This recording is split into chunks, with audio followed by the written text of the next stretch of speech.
Salam sejahtera bagi kita semua.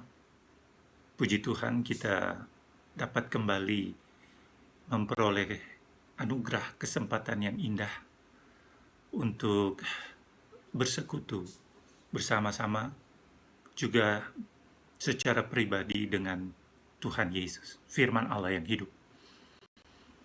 Untuk itu mari kita mempersiapkan hati kita untuk merenungkan firman Tuhan yang didasari oleh pembacaan Alkitab dari kitab Nabi Yehezkiel pasal 37 ayat 15 sampai 23. Sebelumnya kita satu dalam doa mohon bimbingan Roh Kudus. Terima kasih Tuhan Yesus, Engkau menganugerahkan kesempatan yang paling indah saat ini bagi kami, untuk kami boleh kiranya dipersekutukan dengan Tuhan Yesus, firman Allah yang hidup. Oleh sebab itu Roh-Mu yang kudus kiranya memampukan kami memahami, memberlakukan firman-Mu dalam kehidupan beriman kami sehari-hari, sehingga kami benar-benar dipersekutukan dengan Yesus Kristus, firman Allah yang hidup, sehingga dengan demikian kami tidak lagi hidup menurut diri kami, tetapi Yesus Kristus, firman Allah yang hidup, yang menghidupkan kehidupan kami. Amin. Yehezkiel 37 ayat 15-23 menyatakan, "Kemudian datanglah firman Tuhan kepadaku, hai engkau anak manusia, ambillah sepotong papan dan tulis di atasnya untuk Yehuda dan orang-orang Israel yang bersekutu dengan dia. Kemudian ambillah papan yang lain dan tulis di atasnya untuk Yusuf, papan Efraim, dan seluruh kaum Israel yang bersekutu dengan dia. Gabungkanlah kedua menjadi satu papan, sehingga keduanya menjadi satu dalam tanganmu. Maka kalau teman-teman sebangsamu bertanya kepadamu, tidakkah engkau bersedia memberitahukan kepada kami apa artinya ini? Katakanlah kepada mereka, beginilah firman Tuhan Allah. Aku mengambil papan Yusuf yang dalam tangan Efraim, beserta suku-suku Israel yang bersekutu dengan dia, dan menggabungkannya dengan papan Yehuda, dan aku akan menjadikan mereka satu papan, sehingga mereka menjadi satu dalam tanganku. Dan sedang engkau memegang papan-papan yang kau tulis itu dalam tanganmu di hadapan mereka, katakanlah kepadanya, beginilah firman Tuhan Allah. Sungguh aku menjemput orang Israel dari tengah-tengah bangsa kemana mereka pergi. Aku akan mengumpulkan mereka dari segala penjuru dan akan membawa mereka ke tanah mereka. Aku akan menjadikan mereka satu bangsa di tanah mereka, di atas gunung-gunung Israel, dan satu raja memerintah mereka seluruhnya. Mereka tidak lagi menjadi dua bangsa dan tidak lagi terbagi menjadi dua kerajaan. Mereka tidak lagi menajiskan dirinya dengan berhala-berhalanya atau dewa-dewa mereka yang menjijikan, atau dengan semua pelanggaran mereka. Tetapi aku akan melepaskan mereka dari segala penyelewengan mereka, dengan mana mereka berbuat dosa, dan mentahirkan mereka, sehingga mereka akan menjadi umatku, dan aku akan menjadi Allahnya." Demikian pembacaan Alkitab yang mendasari renungan kita. Terpujilah Kristus, firman Allah yang hidup. Haleluya. Saudaraku yang Tuhan Yesus kasihi, kalau kita perhatikan kitab Nabi Yehezkiel dari pasal 33 sampai pasal 38, semuanya itu isinya adalah nubuatan, pemulihan bagi bangsa Israel. Pemulihan mereka dari hukuman Allah. Allah menghukum mereka dalam bentuk apa yang dikenal dengan istilah pembuangan. Apa itu pembuangan? Pembuangan yang dimaksud di sini adalah penawanan sejumlah besar bangsa Israel Selatan yang dikenal dengan sebutan bangsa Yehuda di negeri bangsa Babilonia, yang pada waktu itu dipimpin oleh raja yang bernama Nebukadnezar. Saudaraku, Allah menghukum bangsa Israel karena bangsa yang adalah umat pilihan Allah ini telah berpaling dari Allah kepada penyembahan berhala dewa-dewi bangsa kafir di sekitar mereka. Dengan demikian mereka telah melanggar perintah Allah, khususnya perintah yang pertama, yaitu jangan ada padamu Allah lain di hadapanku. Saudara, mula-mula Allah menghukum bangsa Israel utara dan dengan cara menggerakkan bangsa Asyur untuk menyerbu dan menaklukkan bangsa Israel utara yang terdiri dari 10 suku Israel. Hal ini terjadi pada tahun 722 sebelum Masehi. Kemudian Allah menghukum bangsa Israel Selatan dengan cara menggerakkan bangsa Babilonia pada tahun 587 sebelum Masehi di bawah kepemimpinan Raja Nebukadnezar untuk menyerbu, untuk menaklukkan, dan untuk menawan sejumlah besar orang-orang potensi dari bangsa Israel Selatan. Mereka digiring untuk ditawan di negeri Babilonia, negeri pembuangan. Nah, saudaraku, mari kita kembali kepada perikop bacaan kita, yaitu nubuatan Nabi Yehezkiel terhadap pemulihan bangsa Israel Selatan.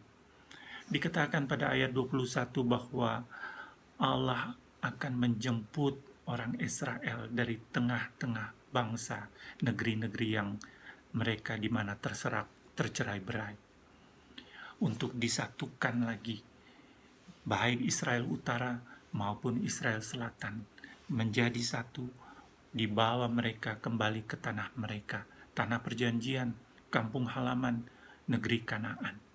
Kemudian pemulihan Allah juga dilakukan dalam bentuk mereka dimampukan untuk tidak lagi menajiskan diri mereka dengan menyembah berhala-berhala atau dewa-dewi mereka yang menjijikan itu.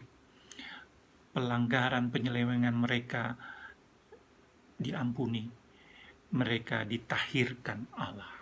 Begitulah pemulihan Allah terhadap bangsa Israel.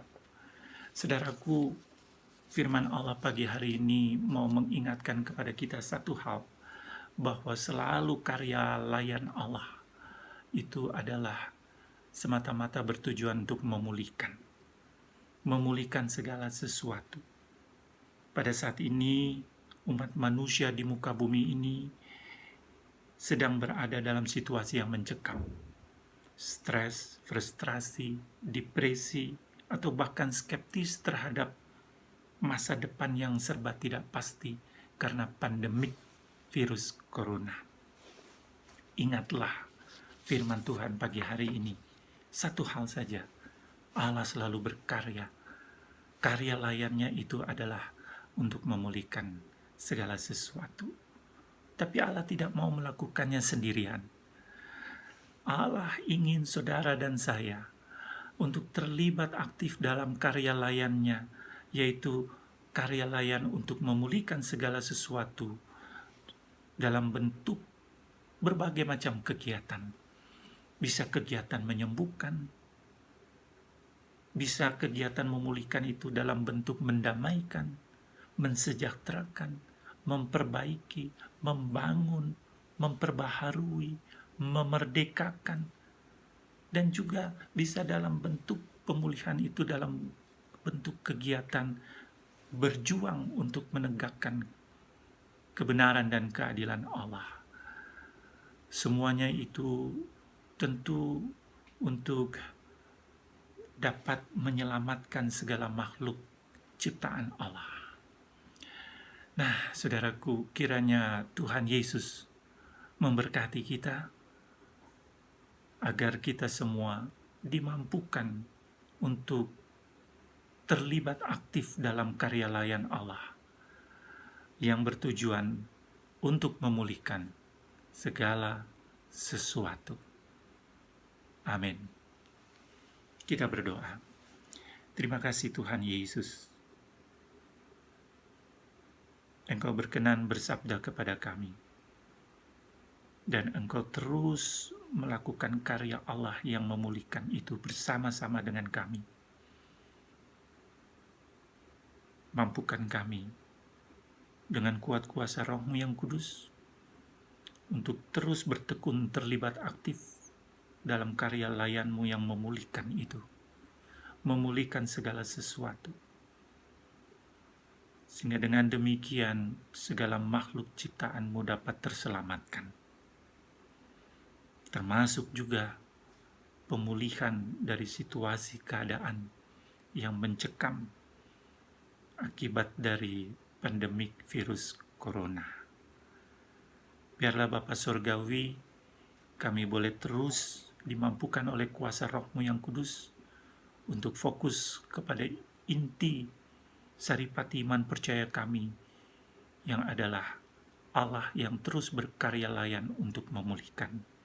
Sehingga kami tidak terfokus kepada persoalan dan masalah yang kami hadapi, penderitaan dan kesulitan yang kami alami. Tetapi tetap kami fokus kepada iman percaya kami yang menyatakan bahwa Allah kami terus melakukan karya layannya untuk memulihkan segala sesuatu bersama-sama dengan kami. Terima kasih Allah Bapa Surgawi, dalam nama anak-Mu Yesus Kristus, Juru Selamat dunia ini, menebus dosa umat manusia, Gembala yang baik. Kami sudah berdoa dan mengucap syukur. Amin. Saudaraku, kiranya firman Allah pagi hari ini akan memberi semangat yang baru untuk kita terus bertekun dalam karya layan Allah yang bertujuan untuk memulihkan segala sesuatu. Terima kasih. Tuhan berkati kita semua.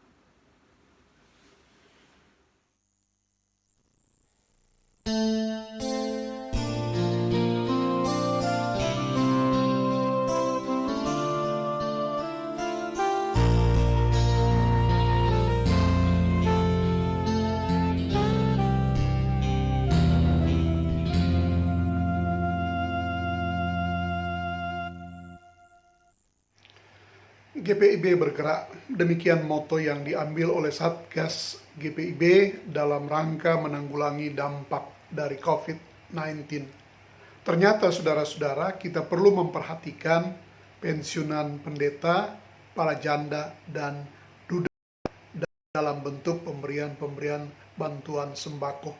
Karena itu kami memohonkan bantuan ibu bapak saudara-saudara sekalian untuk boleh berpartisipasi dalam program membantu pendeta emeritus janda atau duda. Terima kasih, Tuhan memberkati saudara-saudara. GPIB bergerak, demikian moto yang diambil oleh Satgas GPIB Sinodal.